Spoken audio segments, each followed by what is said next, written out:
Hello, my name is Jamie Baxter, and for those of you who know me, know I've been an iPhone supporter for pretty much since its beginning. But as you can tell by the name of the video, that I'm going from iPhone to Android, and there are many reasons why. But here's five. Can you do it? Yeah, go. Five major reasons why. So one of the main reasons why I am changing over is the ability to multitask. On the iPad Pro, you can do this by splitting the screen. For a $1,000 phone, such as the iPhone, you should be able to do this, but you can't. The Galaxy Note 9, which is what I purchased, you can do this. You can look up something on a website and then split the screen and email that person or somebody about what you saw on a website.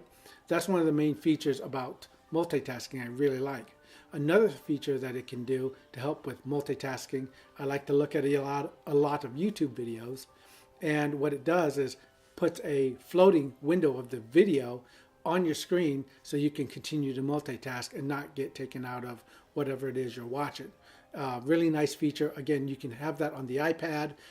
Certain apps on the iPad can do it, but with the Note 9, it's pretty much standard as far as I can tell.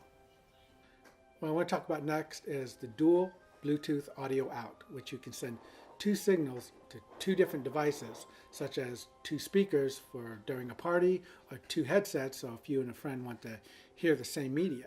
But what I use it for is a speaker and a headset in my car, so I can control my media, my pause, my play, etc., and all that without having to grab for my phone, and keeps me safer on the road. So that's what I use it for.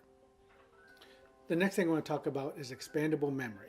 With the iPhones, you're pretty much locked into whatever it is they give you once you buy the phone. Whereas with the Galaxy Note 9, you could put a micro SD card in and give yourself extra hard drive space. And when you run out, just pop that thing out, pop a new one in, and you get yourself some more hard drive space.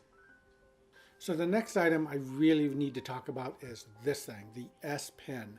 Now, it's basically a stylus, and honestly, you can get a stylus for an iPhone, but nowhere near as cool as this. Look at the tip of that. The footprint is minimal by comparison to other stylus for the iPhone. The iPhone styluses are pretty big. They're like this big here. And that uses up a lot of real estate when using your phone and having a good phone experience. Now, another thing this thing has is this little button here. Can you see this little button? It is a remote control Bluetooth button and can be used for many different things depending on the app you're in. And the camera, it's a trigger release. And your slideshow or looking at your photos, it's your going to the next photo or whatever. You can actually program this to be whatever you want in different apps. So this is a really cool feature. And honestly, I didn't think I'd ever use this as much as I am. Now the biggest thing about this is what I use for is while the phone is off, I can actually use it to take digital note on the screen of my phone. And I use this all the time. I really, again, I can't stress how much I use this, and I'm surprised how much I use this. And so again, really big reason why I switched. The last thing I want to talk about is the price, and this is a big selling issue for me. I'm spending about $1,000, if not more, on a phone now versus $700 like it used to be. And for that price, you're getting into laptop territory, and you should be able to do a lot more with your phone for that price. With the iPhone, can't do really much with it by comparison.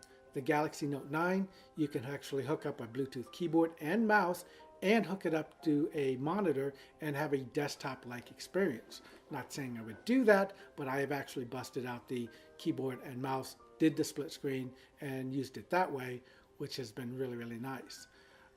Again, for $1,000, I should be able to get dual audio out, expandable memory, some sort of, multitasking ability for a $1,000 piece of hardware.